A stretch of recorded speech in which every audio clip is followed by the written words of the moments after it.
everyone. Thank you for being here this evening.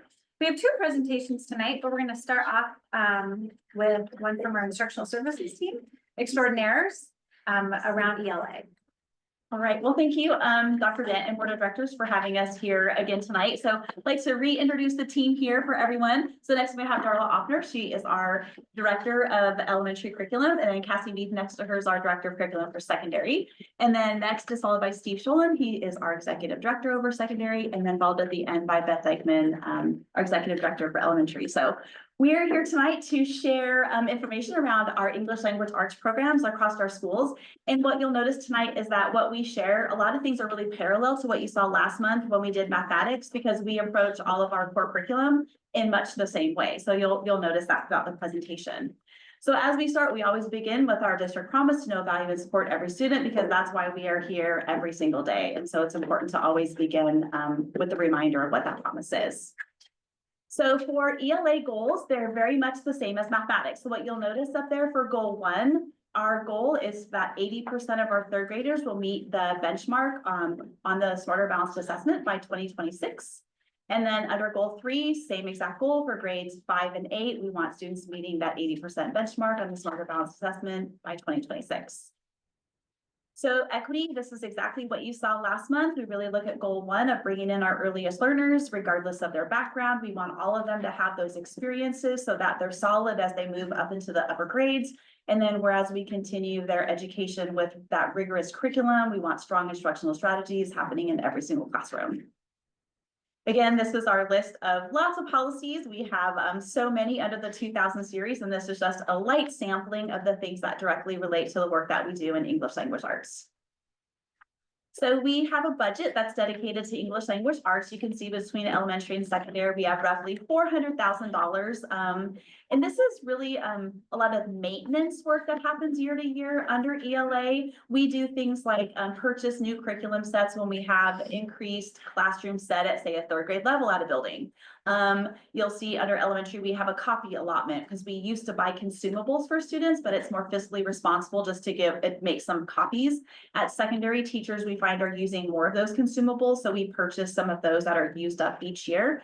You'll see we have some funding that goes in there for professional learning. At elementary, we support our Ames web testing with the task force. And then at secondary, we had some extra costs this year because we have that ELA adoption. So we have the adoption team and then some framework writing. So that's where the majority of those funds go. So outcomes. So tonight for board members, it's always important for us to know, like, what do we want you to know and be able to do when you leave here at the end of this presentation? So through goal 1 and through goal 3, again, we're designing it around the 4 PLC questions. So in that bottom box on the right-hand side, when you're in that grocery store, you're on the walk in your neighborhood, here's the 2 things we want you to be able to do. So number 1, we want you to have some base knowledge around what does literacy look like at that tier 1 level across the district in all grade levels. But then number 2, you hear us talk about SBA as being that benchmark in our strategic plan. So tonight we're hoping that you'll get a deeper understanding around those components of the Smarter Balanced Assessment and how we use those in the classroom for instructional purposes. So we included the educational specific strategies here. Again, those are in our strategic plan. We just put some, boxes around the ones that are really the highlights of the work that we're currently doing. And those are the same as what you saw last week or last month, sorry, in mathematics. So where are we? So we're going to start high at the state level. So again, you've seen this before. So on the left-hand side, this is English language arts, all grade levels combined together. And that's with the 2, the 3, and the 4 from the state. And on the right-hand side, that's just a level 3 or 4. When you look at the next slide, this is where you can see the different grade levels disaggregated. So students start taking the SBA in 3rd grade. They do not take it in 9th grade, and then they take it in 10th grade, and then students who want a second chance or miss, they can take again an opportunity in 11th and 12th grade. So again, those are state levels. So then we want to look to see, what does Pierce County look like? So if you look at this chart, we are number 3 on the list. And if you look at that, we are only 1.2 from the top. Not that we're competitive, but we know that we can be number 1 on that list. And then we, of course, put the state on there for comparison, and we are proud to say we're 18 percentage points above the state level, which is huge accolades to our teaching staff and the great work that they do every day. So then we, of course, are aligned to our strategic goals. We're looking at where are our third grade group, and these are, and when you look at this table, realize that these are different students every single year. So what are the third graders 1 year, getting on that SBA versus the next year, a different group of third graders, on and on. So you can see our results for third grade. We're really looking at 10.5% over the next 2 years to reach that 80%. And then you can see fifth grade, we've got a little bit higher of a benchmark at 13.2, and then a little bit higher for eighth grade. We did see that a dip in fifth and eighth, and we're hoping that we can rebound really strongly this coming up year with that. So we also watch cohorts of students, as you saw us kind of explain that in mathematics. So to reach our fifth graders in 2026, we really start with our third graders. This past spring, they were 69.5. So we look at them and we say, can this particular group of kids, can we get them another 10.5% higher over the next 2 years? And then same thing for eighth graders. So we have their data that goes back all the way to third grade, right out of the pandemic, when the SBA looked a little bit different than it does right now. And you can see what their scores have looked like over the past 4 years. And again, it's a 14.2% for those students at that middle school level. And I know last month I was probably super excited when I shared this graph with you, but again, a reminder, at the secondary level, we did not have data. The state does not give us data by teacher, by course at the secondary level. Our district assessment director put this data together in a very painstakingly way. But then I want you to imagine the power of this that didn't exist before this year. Our principals can now take this data. This is an example of seventh grade at a middle school where there's 3 ELA teachers that we now can look at it and say, what is teacher number 2 doing to get better results than say teacher number 1? So we now can have that conversation where we didn't have that before. So that's being used in with our principals in their professional development sessions that they're bringing back to their building and working with teachers. So this is one of our powerful strategies that we're hoping this year helps bring about positive outcomes for students. And then just as a reminder, this presentation is really focused on tier 1. And what we mean by tier 1, that's that first instruction that students receive in the classroom. And our goal as an instructional services team is to make sure that that tier 1, that first instruction, is the most powerful and impactful that it can be, so that we lessen the needs for students to have any intervention that might come up in a tier 2 or a tier 3 setting. Okay, so what do we need to know and be able to do? So there's 3 things we're highlighting here. The first one is that we need to know our students and what specifically they're struggling in ELA. We need to know our priority standards and how they're going to be assessed on SBA. And we really need to be monitoring progress towards those SBA skills well before the test takes place.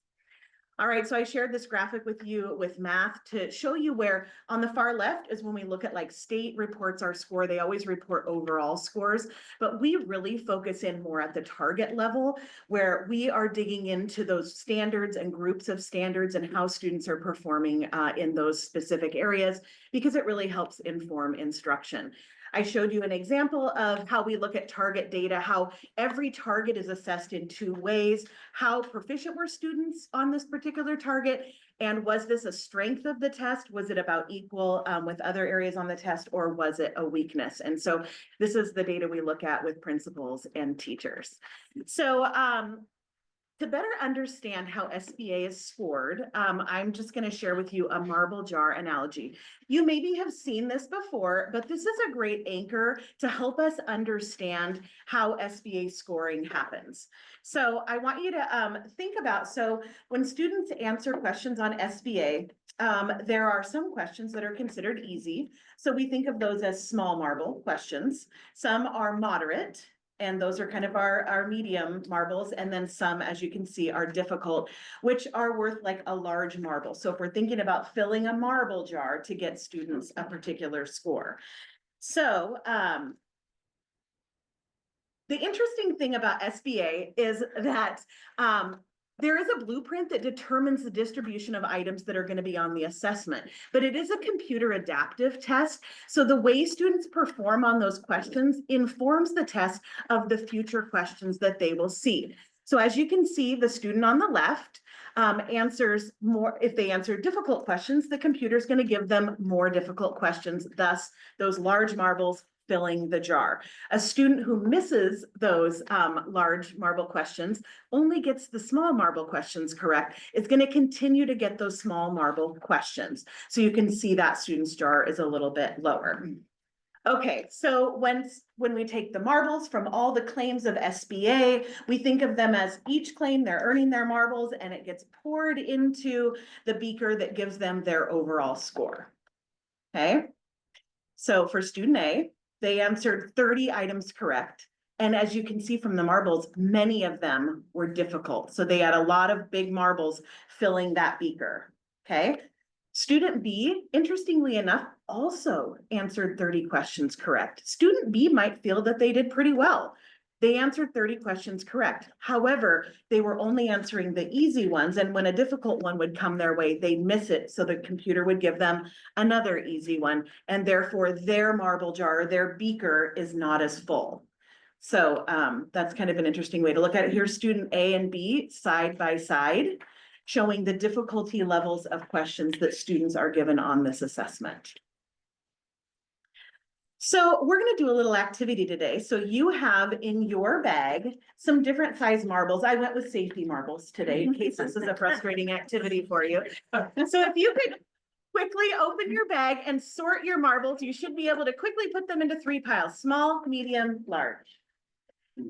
And before we go any further, you have some answers in your packet that I need you to turn over because you can't cheat and look. So I've given you the questions in front of you so that you can actually look at them and you're going to see them on the screen as well. Some of you already did a quick look, so you'll know the first one. Carla, they did the presentation early. I know, but unless you memorized which question was which. I know, but We should get Mark up here. He's financial advisor. okay. I'll have an extra set. All right, does everybody have their small marbles, their medium marbles, and their large marbles? Okay, we're gonna see how well you can identify a small marble question, a medium, and a difficult. Now, you do not have to answer you don't need to know the answer to the question. You just need to be able to look at the question. These are 4th grade questions. How old are 4th graders? About 10. Yeah, some turn 10, 11, 9, 10. Okay, so these are 4th grade ELA questions. If it's hard to look at the screen, you've got the questions in front of you in the black and white packet that I gave you. If you look at the color one, you're gonna see the answers, so don't cheat. Okay, here we go. Are we ready? So this first question, students reading a poem for language arts. They have to read the poem, and the question is, which more exact words best replace the underlined words in the poem? So what do we think? When you think you know, hold up either a small, a medium, or a large marble. And this assumes the student is on grade level. 4th grade. Like, All students take this. Okay, I see a moderate. I see moderate. Anybody think it's easy? Some people are cheating. I know, he's right there. All right, question number 1 is an easy question. This is considered easy. Okay, are we ready for number 2? Here we go. So they put it in their jar. Oh, put it in your jar. Yes, that was an easy. So you just earned a small marble if you got, I mean, even if you didn't get it right, you can put it in your jar. Okay, here we go. So in this one, I did not include the passage, but a student reads a passage, "How Big Bear Stuck to the Sky," and they have to answer 2 parts. So part A, which sentence best describes the theme of the text? And part B, which sentence from the passage best supports your answer for part A? Okay, I'm seeing people reaching for some large marbles. Anybody think it's not a large one? Bill, what do you think? Oh, if you have a big marble in your hand, you just earned a big marble. You can put it in your jar. Here we go. Question number 3. Okay, students are reading a passage, Lost and Found. They have to be able to read the passage. Did I hear anyone say that? You'd have to read the passage too, right? Which detail from the passage best supports the idea that Mira is curious about the tarantula that lived in Nevi's garage? What do we think this is? Ready? Show your marbles. See some large, some moderate. What do we think? Okay, here we go. You're going with C. Yeah, okay, here we go. It was a medium, a moderate. If you have a moderate, you can put your moderate one in the jar. Uh-oh. This is what happened. Okay, here we go. Number 4, there's only 6. Okay, so this is a listening one where they listen to a presentation about how not all bugs are bad. Then they're gonna pick 2 details from the presentation that best support the idea that pirate bugs are unusual compared to other insects. 2 details from the presentation that best support the idea that pirate bugs are unusual compared to other insects. Can you imagine what error do we think kids might make on this? One. They only pick one, right? So they have to really pay attention. Okay, what do we think? Show your marbles. I see some. Gosh, I know.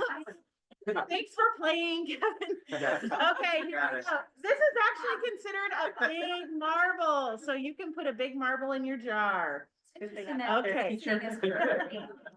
Huh? It's interesting that listening is harder than reading. Maybe because that question and the difficulty level is really based on sampling when they test students. It's a small percentage of students that get a question like that correct. So that's what makes it a heavier weighted question.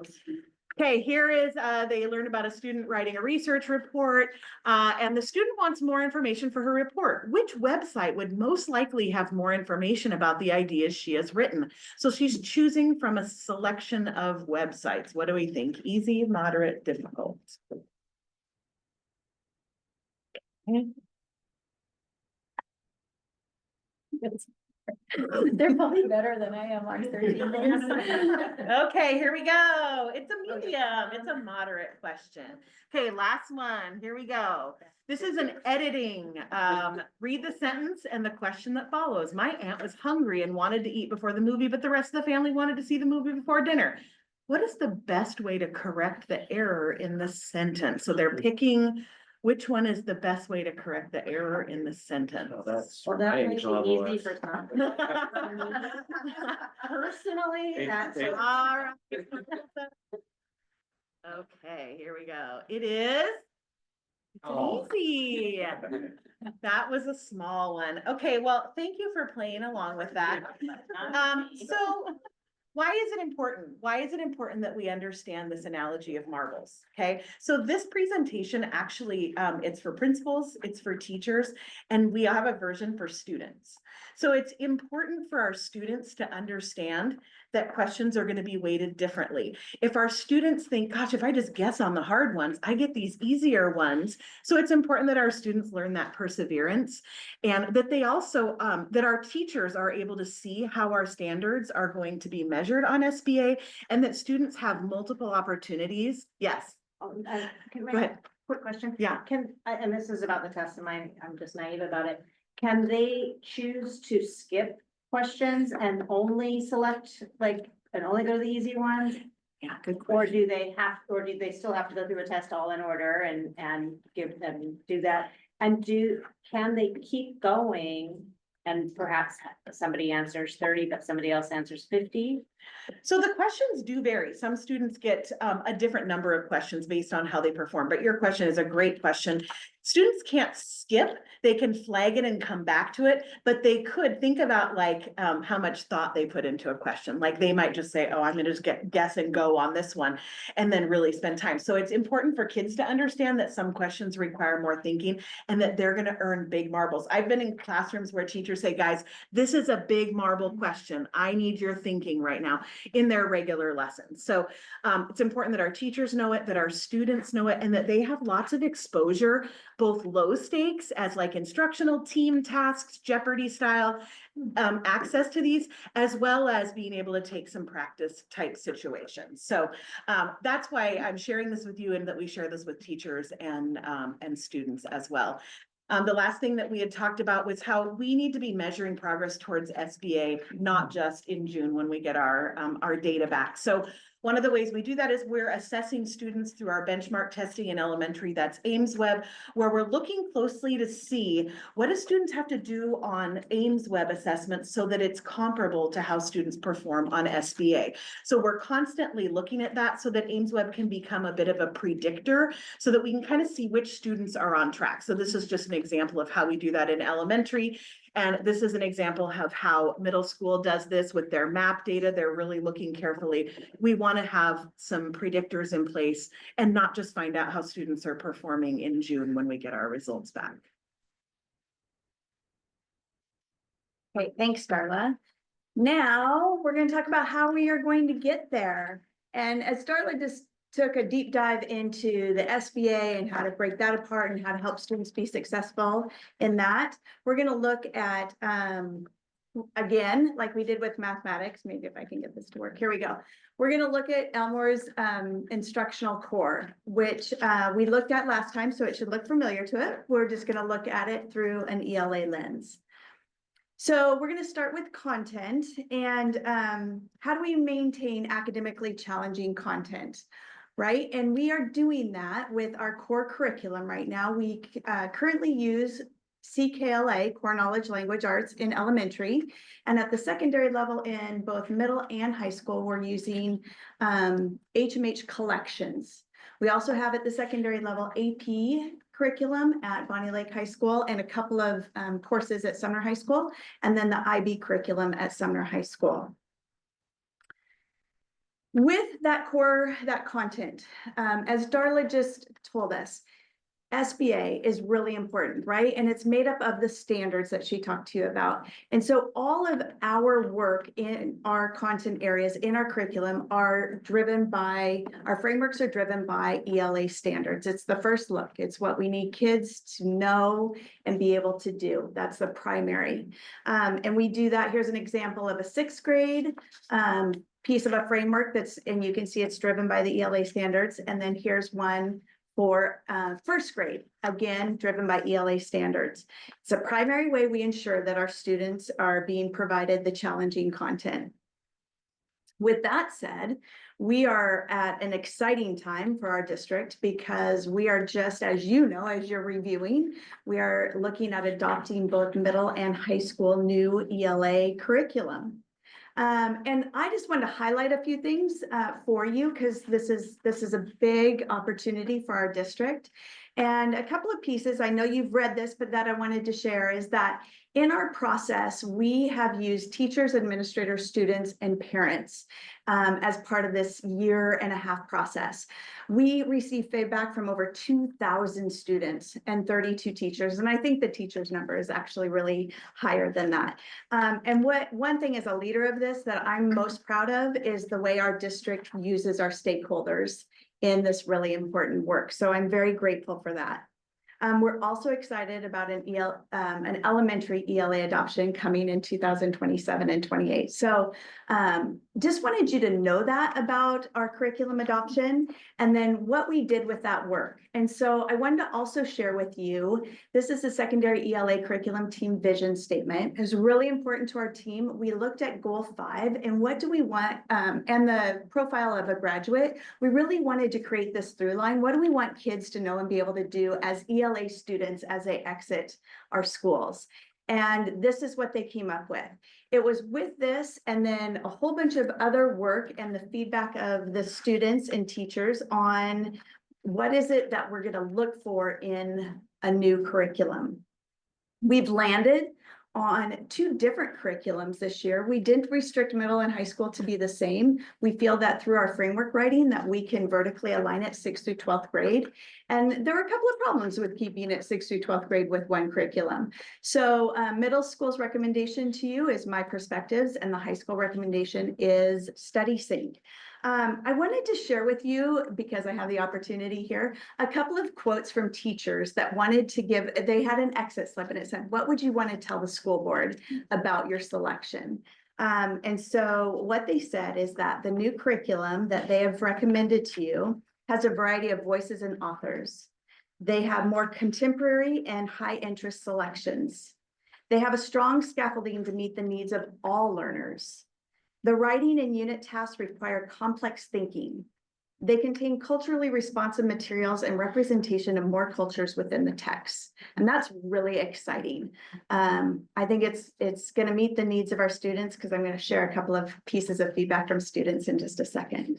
So that is our content. Then our teachers, what are we doing with our teachers? We're going to continue with these evidence-based practices that are helping our students grow and learn. But we just need you to know that as we change the content, we're going to have to change what we're doing with our teachers and our students. And so we will be adapting. Our challenge is going to be to use the new curricula to enhance our instructional practices. So we'll be spending a lot of time on staff development and PD on how to appropriately use the new curriculum to best serve our students. And then lastly, our students, student engagement. So you can have the best curriculum and you can have teachers with the most knowledge, but if you are not engaging your students, you're not going to get there. And so in part of our work that I wanted to share with you is when we surveyed those 2,000 students, and they gave us a lot of fun answers, I will tell you that. But one of the questions was, what else do we need to do for you in ELA to best prepare you for life after graduation? And I'm going to share with you some of their contents. A lot of it was, well, there was always funny ones, right? Yeah, lots of funny ones. But I thought that it kind of hit the mark with what we did in our work. And that was, I would need to have more variety in the different text types that I read because there are certain genres that I'm less familiar with. And I want to diversify the content I am exposing myself to in order to prepare myself for a broader network of ELA materials after graduation. That person might be a level 4. Another student said more critical thinking should be introduced from 9th grade. Another, books are good if you can find the right ones.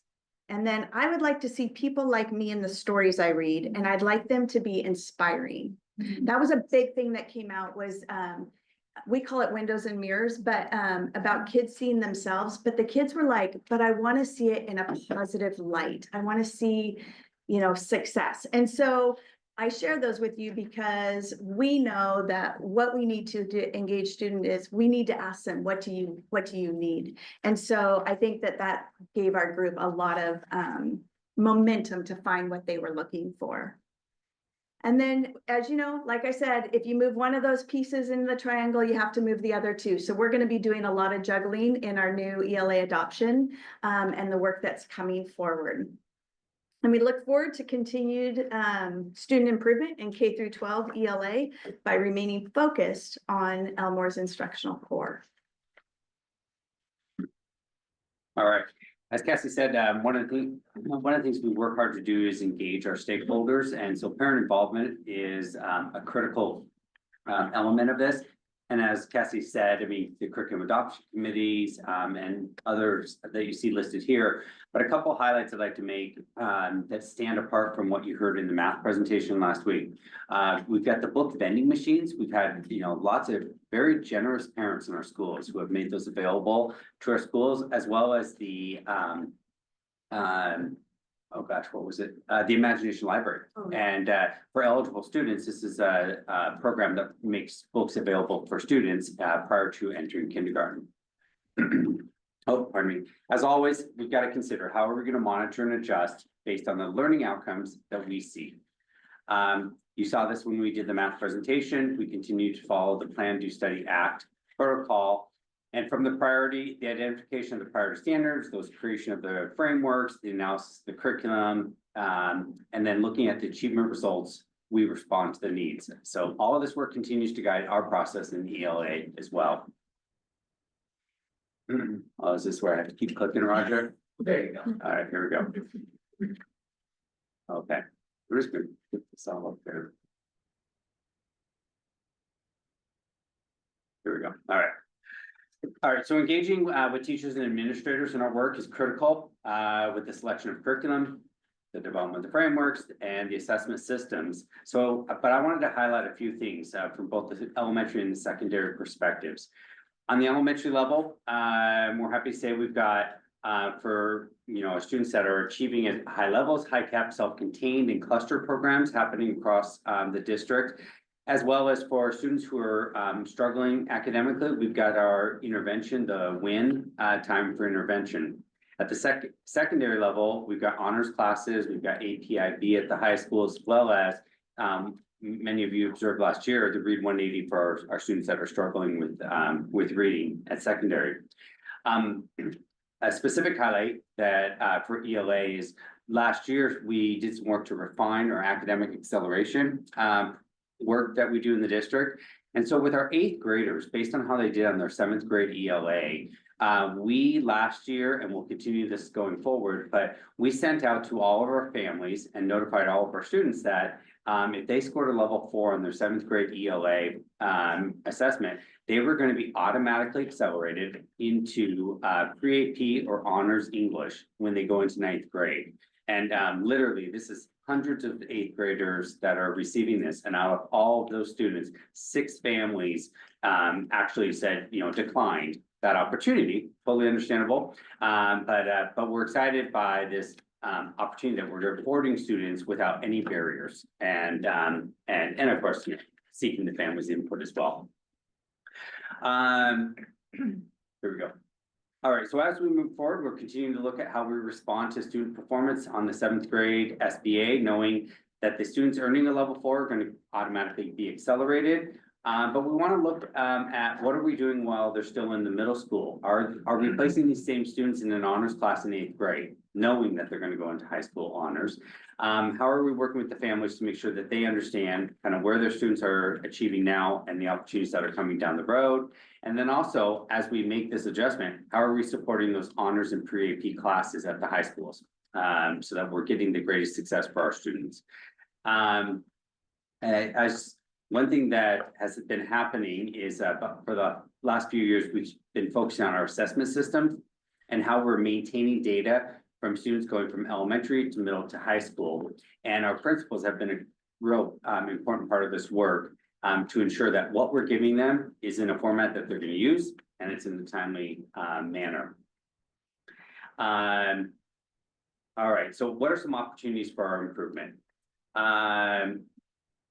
All right, one thing that is on our horizon is that we know that OSPI is working on new ELA standards and the actual, date is a little bit in flux, but so TBD, but we're watching the work that the state is doing and working to make sure that we're staying on top of it and providing input when we have our chances. We know that across our elementary schools and middle and secondary schools, we've got classrooms that are making sure that to consistently implement those interim assessment blocks. Those are those kind of practice SBA tests. I talked just a second ago about the data-driven transitions between elementary, middle, high school, so that kids are placed in the best classes possible. And anyway, so I'll wrap it up by just saying, as always, we continue to work to find time to provide professional development, opportunities for all of our teachers to grow and engage in job-embedded, meaningful learning to further sharpen their instructional skill. And we'll wrap it up with bringing it back to the promise where we started from.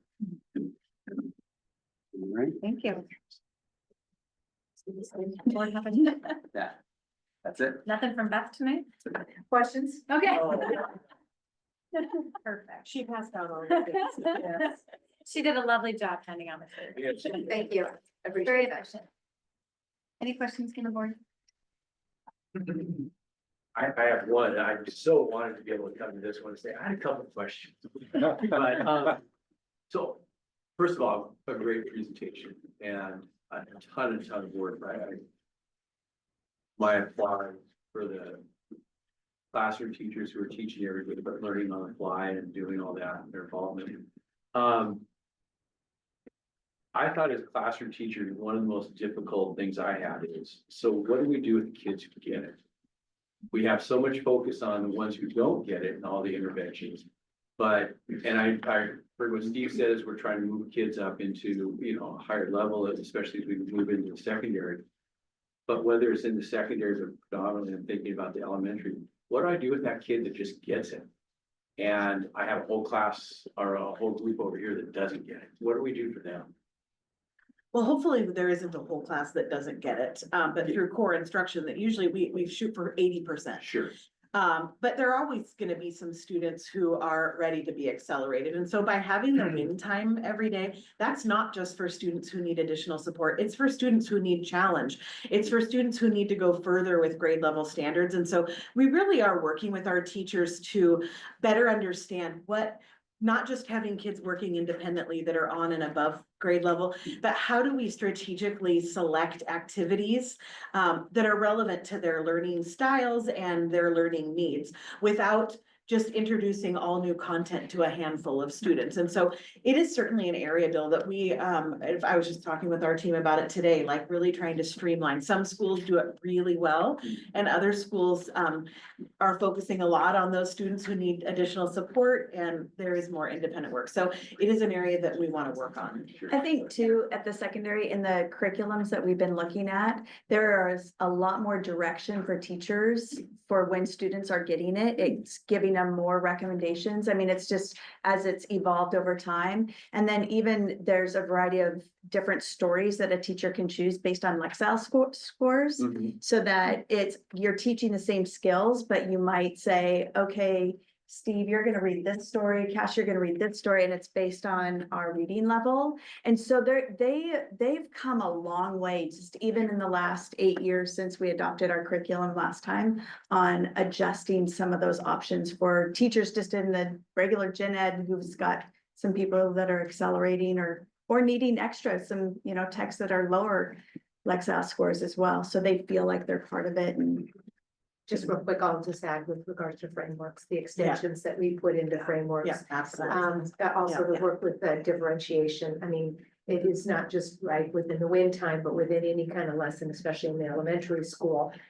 You're trying to provide different opportunities for kids at the actual work at their level, and giving them some choice at being able to choose that easy, medium, Right. mild, medium, Mild, medium, spicy. spicy.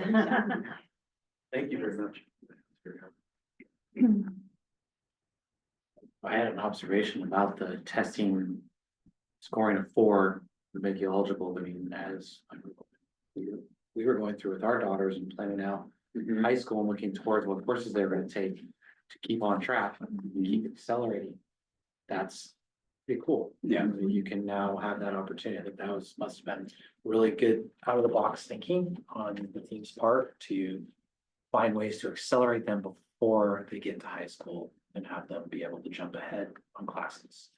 One thing too to add to that is we don't have any barriers in our district for any 8th grader who wants to go into a 9th grade pre-AP English or honors English.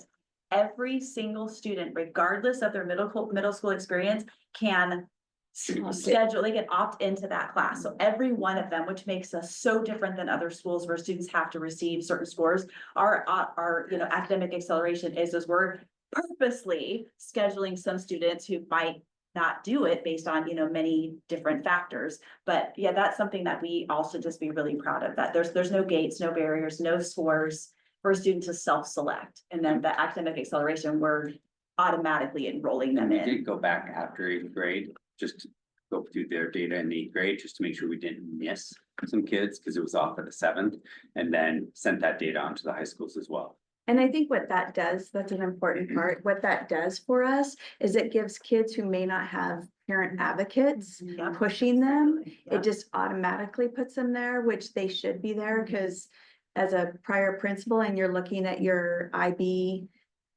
group, it's not, I was always wanting to make it representative of my whole school. And it's growing and it's starting to do that. So this is super exciting because kids are gonna. On that same, have you seen a lot, by doing that, do you see a lot more students then being identified and enrolling into the accelerated programs and the IBs on the AP? So this past year, the current freshman was our first year of doing what I shared with you. So How many sections? It Yeah, would be like, how but I I will- looked at the I number. will say already, I would say that, like since the pandemic, we have definitely seen the numbers rebounding and the sections growing.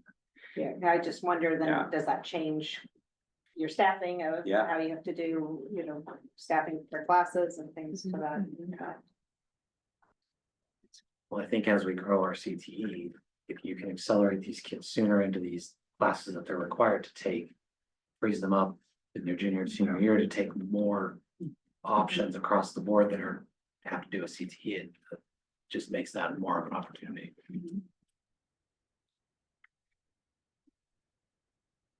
Any other questions? Once again, thank you for your presentation. Very, very Thank good you. conversation. Thank you. All right, we're gonna continue our meeting. With regarding some bond sale planning. Welcoming Mark Pressing. Yes. Brian, you want to come up? Brian, come on up. Awesome. Anyone else? There's more.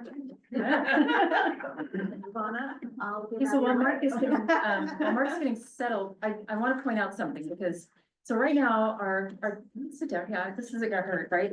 So our team right now, we have Mary Urbach, right, the goddess of all land use. We have Matt Galanians, construction. Mary, Matt, Marina, and now we have Mark. You couldn't find a CFO.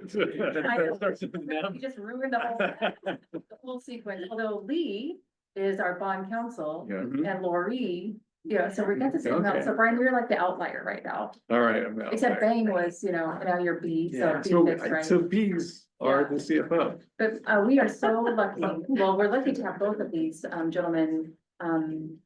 But Mark, you've been with us for a while.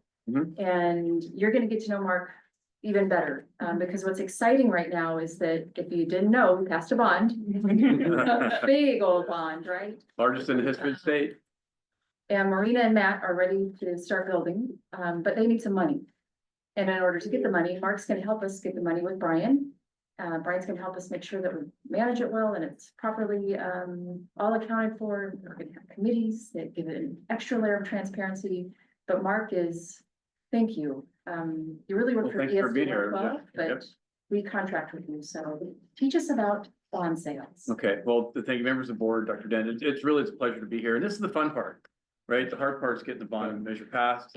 Now we get to sell bonds, see, buildings go up. It's really kind of it's a neat thing. So again, just as a background, I work with ESD 112. I started 10 years ago now, last month, a program to provide financial advisory services for Washington schools on their bond planning and that sort of thing. I used to work on the underwriting side of the business. So I was kind of on the other side of the table, and now I negotiate on behalf of the districts that I work with. And we work with most large districts in Western Washington and some Eastern Washington as well. And it's been a really nice program, I think, for districts. That's kind of my background and how I have a fiduciary duty to the district as working through an interlocal government agreement. So essentially become part of your staff, just like Brian, but just not on a full-time basis. So I'll go over that, the kind of roles and responsibilities a little bit. So it's going to talk a little about what the bond market's doing and where we're going, some decisions to be made, and kind of so you'll feel comfortable as we move along the process. But I'm really here to answer questions that you might have. And if you don't have the best question right now, make sure to run through Dr. Dent and we'll get you answers to your question you have. Right now, interest rates are, you'll see two things on this trend line is we're still pretty low in history to what interest rates are. We're higher than they were during the pandemic, but you couldn't borrow money during the pandemic because you didn't have bond authorization. So it doesn't make any difference what they were back then. But there is volatility in the market right now. If you're listening to the financial news, and interest rates are moving up and down, and lately been moving more up than down. Because there's uncertainty in the world still, and there's uncertainty what's going to go on with politics and tariffs and all kinds of topics, and that impacts interest rates. So that means that we need to be nimble and be able to have flexibility in our sale plan to react according to those rates. But I will say that we can't guess what interest rates are going to do. When we go in the market, you get the interest rates on that day, and that's kind of what you get. We try to put you in the best place and make sure you're not pricing on a day that you have competing bond issues or Federal Reserve meetings. There's gonna be some market moves. So we try to put you in the best place. We get the interest rates you get at that time. So our goals we're trying to achieve, the first one is during the election, voters were told that the expected total tax rate of $4.63 per thousand. That's a big one. We want to get the money also when you want it for the construction. That's another piece. And I'll talk about that a little bit more. There's also the potential to refinance, or what we call refund, the district's bonds that were sold in 2014 and 2015. there could be some interest rate savings on those. And I'll talk about that in more detail as well.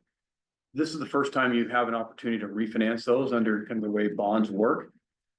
The savings aren't substantial enough to where we would have done this as a standalone issue. Because we're not here to just generate fees for professionals, right? We don't want to go through all the work, have Brian go through work, have you go through the work, to do a bond issue, unless we're going to really provide some substantial savings. It's worth pointing out that those savings are savings to taxpayers. It's lower future tax collections.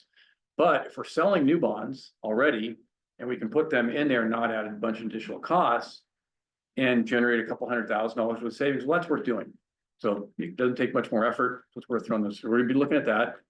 We're gonna look at the district's credit rating with Moody's Investor Service. Right now, you're AA3 credit rating. Dr. Dent would like to be AAA. Be the only one in the state after Bellevue, I think, but I will say you're in a good position. The Washington school districts right now have been under a lot of pressure in ratings for reasons you know about, right? There's problems with Washington school finance, and Moody's has taken note of that. And over the last 12 months, I think out of about 30 districts that have been under review from Moody's, probably 25 of them have been downgraded or put on negative credit watch, that they will be downgraded. And just a couple have kept their ratings. And the Moody's main analyst said to me the other couple weeks ago, when we were on a call, said every district is AA3 or better is set for a potential look at a downgrade. Now, I think you are in a financial position that is enviable around the state for other districts. So I won't say you're going to maintain that AA3, but I don't see any pressure there on my end. And that's one of the things we'll be doing. Brian's been through this process before. Recently, we worked together closely at Bethel, which is, we're saying that, Brian, I've known Brian since he came to Washington, and we worked through Bethel's large authorization as well, through multiple sales. So I was really happy to have Brian come on board, because he knows what we do, and he's been through the process multiple times. And Mark's been great through the process. Yeah. So the other part is you'll get a rating from the Washington School Bond Guarantee Program, and that is AAA. So investors will look at that and say, well, if you miss your payment on your bonds, which you're not going to do, because you never even touch the money, county collects the taxes and make payments on the bonds, that the state will step in and make that payment. So because of that, you get a much better interest rate, because they know you got a cosigner on your loan, essentially. So the roles and responsibilities, it's you as a board, you have the ultimate responsibility to approve the sale of the bonds. So that's why it's important that you understand what we're doing and you feel comfortable with the direction we're moving forward. The superintendent, finance manager, they make recommendations to you, and I make recommendations to them and to you in extension. But the other part is you'll see the names of Foster Garvey, that's your legal counsel. Lee Marquisio is the bond counsel, is working through. He drafted the election resolutions, for example, and he'll be drafting the resolutions you'll have for consideration at future meetings to undertake. Their role is to make sure you're doing everything legally in accordance with local laws, state laws, federal securities laws. And if we do everything correct and legal and dot all the i's, then they will issue an opinion that your bonds are exempt from, the interest on your bonds are exempt from federal income tax. So that's called the legal opinion. And because of that, because investors don't pay income tax on that interest, you get a lower interest rate. So it's important for us. But they're the ones that we're on speed dial. I mean, I talk daily to these people, and I know Lori as well, and Brian will be as well. The financial advisor kind of talked about what I do, but it's to make recommendations to you that are in the best interest of the district and taxpayers, as somebody that has some knowledge about the bond market and know how things work. The underwriter is a firm that will buy the bonds from the district and turn around and sell them to investors. That's their primary role. And they will buy all the bonds. We have $175 million for sale. We'll have different maturities there. They'll buy all those bonds and then find investors for those bonds. They get their compensation by the difference between what they buy them from the district and what they sell them to investors for. And we negotiate that in what's called a negotiated sale. So I work with the district to negotiate that fee. We haven't selected an underwriter, so the firms you might have heard of that are most prominent in the state are D.A. Davidson, Piper Sandler, RBC, a couple of big national firms. So I'll talk about that in a little bit, but that's kind of their role. If you think about it in a real estate transaction, they're representing the buyer of your home, essentially. So that's why they can't have fiduciary duty. We represent you're the seller. So some of the decisions that we're making kind of internally, I wanted to make sure you're aware of, but you don't have to necessarily be involved in these things, and they're actually delegated items as part of the bond resolution. One is how we sell those bonds and how you select the underwriter. You can do what's called a competitive sale, where you say on this date and this time, we're gonna sell these bonds to any underwriting firm in the country that wants to bid on the lowest true interest cost. And the other way would be to say what's called negotiated sale, where you bring the underwriters in ahead of time, and then you negotiate the terms, and you have them help structure the financing in the way that works best. And these are smart people, so I think, we have good ideas, but they have good ideas as well. So in kind of thinking of a real estate transaction, if you had a school building you're trying to build, you had a flat site and a plan you'd used before, and everything was set in the market for materials, you'd bid that out. And say the lowest construction cost, you're gonna bid it. Well, if the site's not level and, it's kind of a little unique case and you're trying to move things, you'd bring the contractor in potentially ahead of time to hopefully avoid cost overruns and that sort of thing. So it's a real similar thing. The majority of bonds nationwide and in Washington are sold through negotiated sale. Probably 60% plus are sold through negotiated sale. The competitive sales are typically like the state of Washington and kind of real big issuers, but we also do competitive sales for schools as well, if it's the right time and the right decision. And it may be that we do some negotiated, some competitive, but that's how you select that underwriter. And then we also have to think about the bond sale amounts. We don't want to borrow all that money at once because you're not going to spend it. The IRS won't let you borrow all that money at once because they don't like tax exempt bonds because nobody's paying them income tax. So they don't want them outstanding any longer than they have to be. You have to say you expect to spend a certain amount of money within 3 years. And so we work that test. And this chart is your cash flow projection showing essentially this first sale being $175 million will get you through for a few years. And we'll update this every year. It'll be kind of keep going. We'll work with Marina very closely and say, okay, when you need the money, when can we sell it? There's some advantage to selling earlier because you can put that money into your investment account and earn some interest on there and do some more projects. But then your interest cost is higher. And that relates to your tax rate. So we're kind of doing some, kind of competing goals, if you will. So we're looking at this first sale being $175 million sometime this spring. And Brian and I talked a little bit ahead of time in the meeting. We were kind of catching up on things, and I want to make sure he knew there's no hurry on this to sell these bonds. We're not trying to beat anything in the market. We don't know what's going to happen. And Marina's saying, like you don't have the excavators out there yet digging dirt. If there are costs that come up for architects or professional fees, you can pay those and then get reimbursed out of bond proceeds. So there's nothing driving us to say we got to hit a date of closing on this date. And I think that's important to know when we're talking about flexibility. We don't want to box ourselves in a corner, just hit a, kind of an arbitrary schedule. The refunding, again, we kind of talked about that I think adding that in, if it works and if it's enough savings to make it worthwhile, we'll throw that in. If we don't, we'll scrape that piece out. So the competitive negotiated sale, the reason I'm recommending negotiated sale on this one primarily is because of the volatility in the interest rate market. It'd be really nice to have the underwriters on board to kind of be part of that process.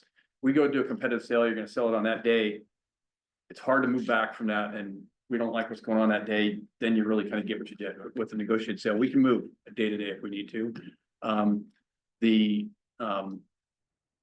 underwriters in Washington have a good history of servicing the Washington schools. We've got some good strong firms here. I do believe that it's not the district's responsibility necessarily, but it's nice to have firms that dedicate their resources to Washington and Washington K-12, and they support the WASDA and WASA, and they and I think that's worthwhile having. It means that they understand Washington schools better than other underwriters, and so when they're talking to investors, they can represent you better, I think, by having a local presence.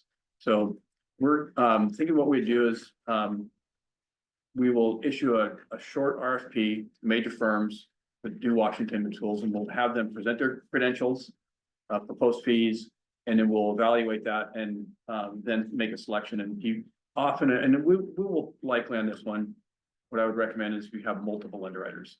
You have what's called a senior manager and then a co-manager. So if it's like D. Davidson on one, 5%, you have them both involved if it's those two. I'm not saying it would be, but they're the two big players, as you've probably heard their names.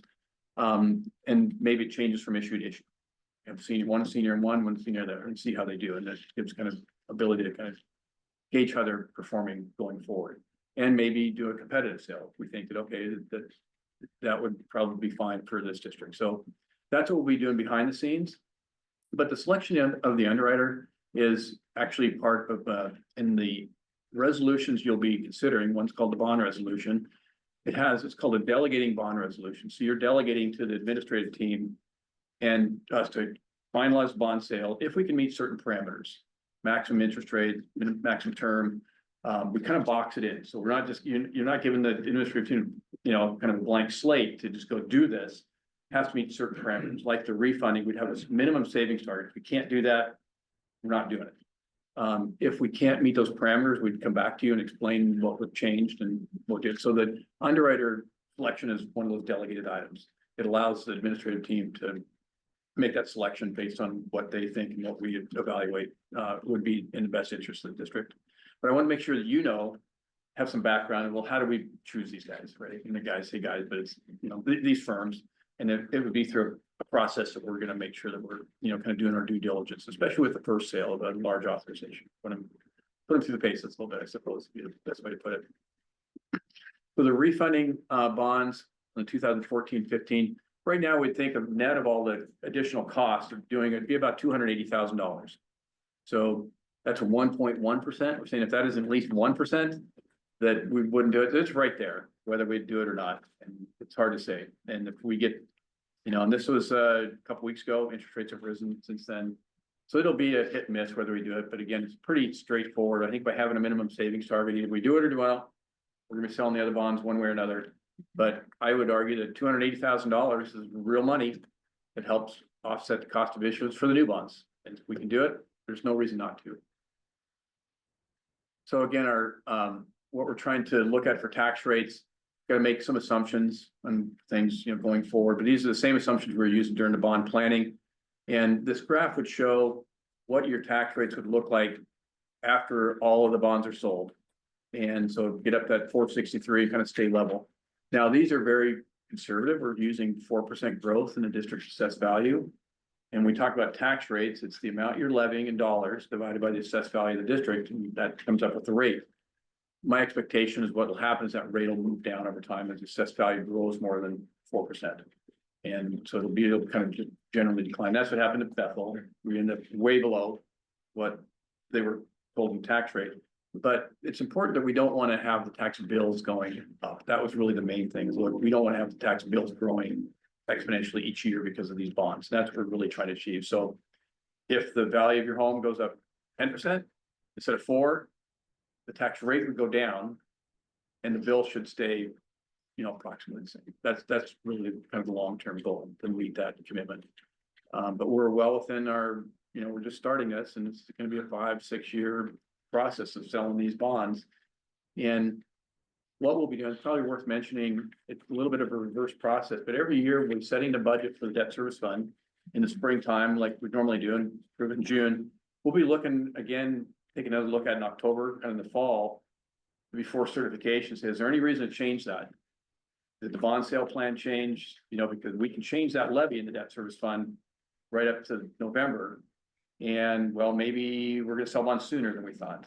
Or maybe the assessed value grew different or something to change that plan, the operating levy change, whatever it would be.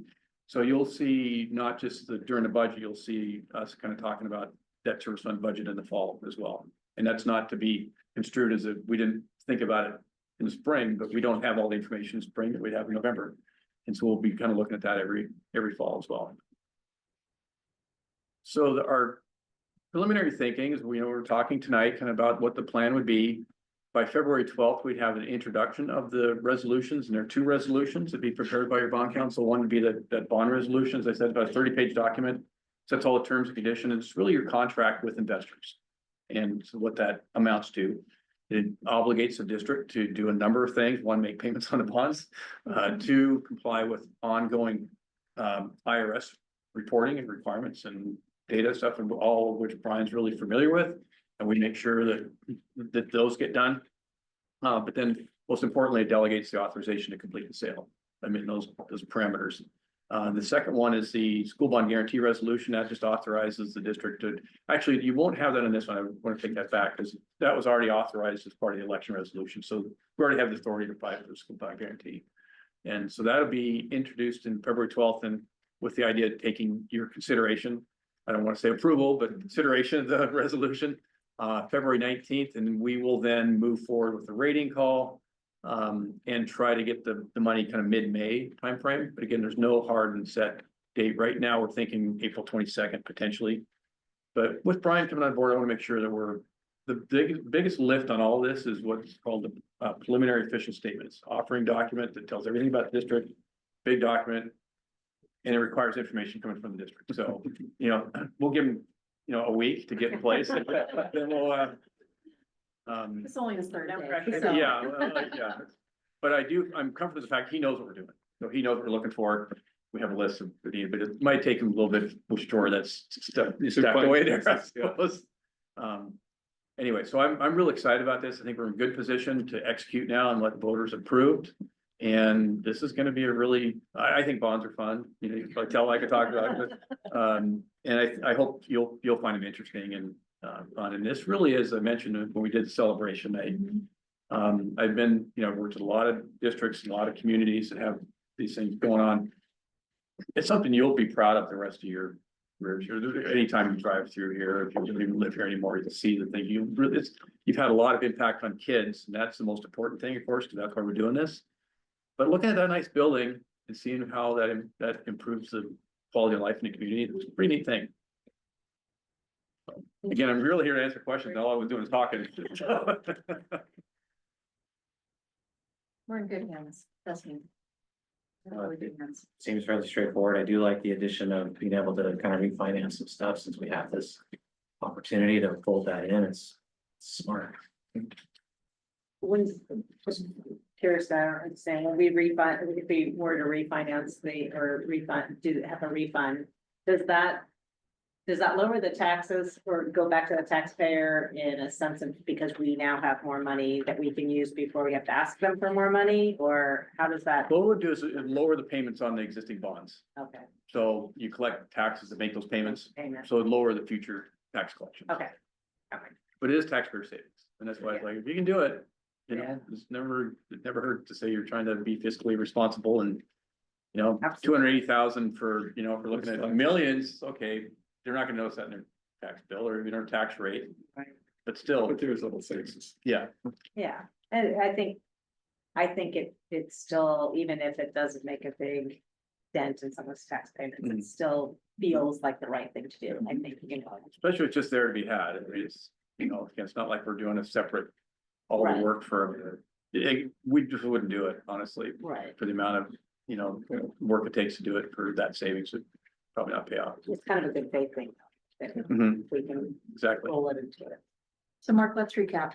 February 12th, the board will have for first reading. The first resolution that they'll need to.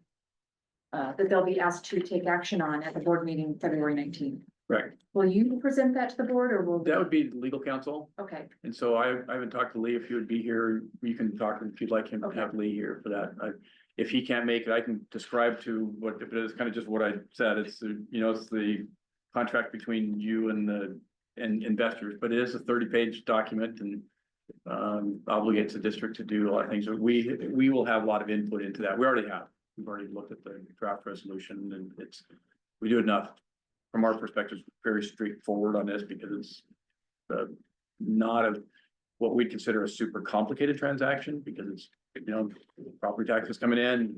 It's not like a sewer bond where you've got revenues you've got to worry about. And so you're good hands on the legal side. But we want to make sure any questions you have that we have who you want here to answer the questions. Brian, anything from you? I don't- Good? I don't have anything. Feels real. That's real, right? Well, we just finished Bethel You did. last year. Yes, we And did. Brian's, okay, I'm done with bonds. No. Here we And go. I finally passed them here. Well, I need to go there and continue to see. Well, and because of the increased information that you're gonna need to have as a board member, and because you're ultimately responsible for this, if you look at our board calendar, we've been talking about this at the cabinet level, that if you think of that as a chessboard, we're gonna need to move some chess pieces around so that we build in time for you to learn about this. This is super exciting. It is fun. It's fun to understand the process and what then Matt and Marina are gonna do. They went over the whole process of or life cycle of a construction, project, but this is amazing. And I mean, we have the right people doing this work. Couldn't be more happy that you're sticking around, so thank you. No, I'm not going And anywhere. Brian, thank you for joining this crazy team, so, It's a good team. yeah, but we want to make sure that you know what's going on. And we just might need to move some pieces around on that chessboard to make room for these conversations. Yeah, and again, if you have questions that come up or one of the, community members asks you a question that you feel like, okay, I should ask that, bring it up. There's not, we're not, we can answer any question that comes up along the way. Great. Thank you very much. Yeah, congratulations. This can be fun. Thank you.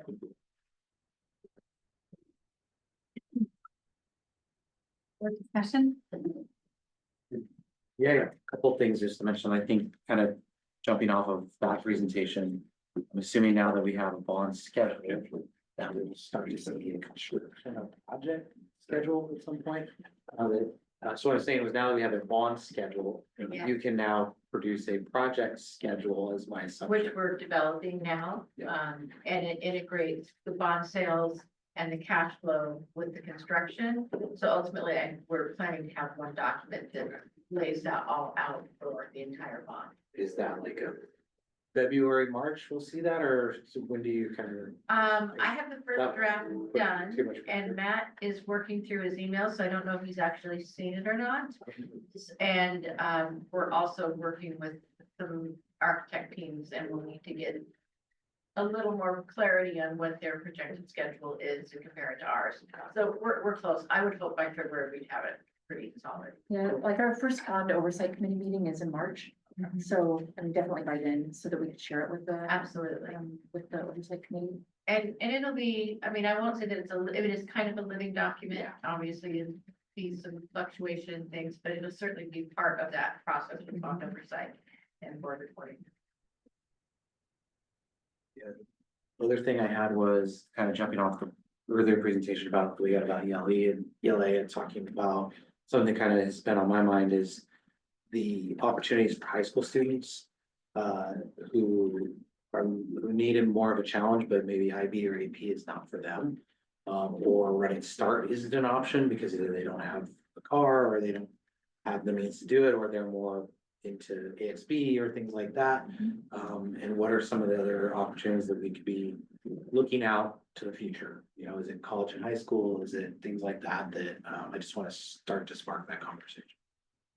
No action asking for right now, but just more, what does that look like for kids who are not going to do IB, AP or running START, but still need something to challenge them? And the last one I had was just as a group to be thinking about the committee positions that we all participate in. With Paul leaving, obviously there's some that he participated in. And usually we reshuffle those every once in a while to keep it fresh. So just to be thinking about what people might want to participate in or volunteer for, or at least maybe get a list of what all of them are. So start thinking about it. So you have three, you have the safety committee, policy committee, and the equity advisory council. Paul would go to the PTA leadership council too, I All think. right, so any of you can go to that. That's not really a district like board sanction committee. So you're all, Paul just like that committee. I don't know. Kind of, he could reminisce on his times as a PTA chair, I mean, Marilee knows that. I've attended. Yeah. Unfortunately, I had a second round of repair of a brand new washing machine that was leaking, so. Yeah. My wife threatened my life if I left before he did. Well, maybe that list could include like what are the sanctioned ones you're talking about that we discussed, and then what are the other ones that you would like to see avoid? Oh, yeah. So these are the committees that the board approves, per your policy that you adopted, that you can have at least two, really no more than two members serve on. Paul served on the safety committee. Did Rick was on that, but did you take his spot on that? On the safety. Yeah. Yeah. And then JB, you came to the policy committee, right? Yeah. So JB. JB.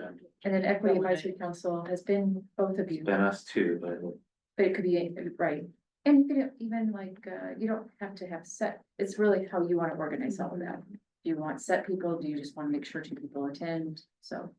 And then you're really good in your weekly kind of reminders and calendars of letting us know other things that we can attend, and we just let you or Charmaine know we're attending, like PTO meetings or various things like that. Is that what you'd like us to continue? You can totally do that, like Devin Norris even, sometimes we go to CFF. And I mean, that's not a board committee, but she attended every once in a while because she enjoyed that. It could be just a more comprehensive conversation at our Yeah. retreat, so if we have the prepped up from what are all the things that the requires, not requires, but requires we should be at. And then the ones that are kind of the extras that we pop in that, so we have the ability. Right, it's that, kind of like, oh, hey, I might want to go sit in on that, or. And as we have new board members coming on, just, it's also an opportunity to educate on what those opportunities are.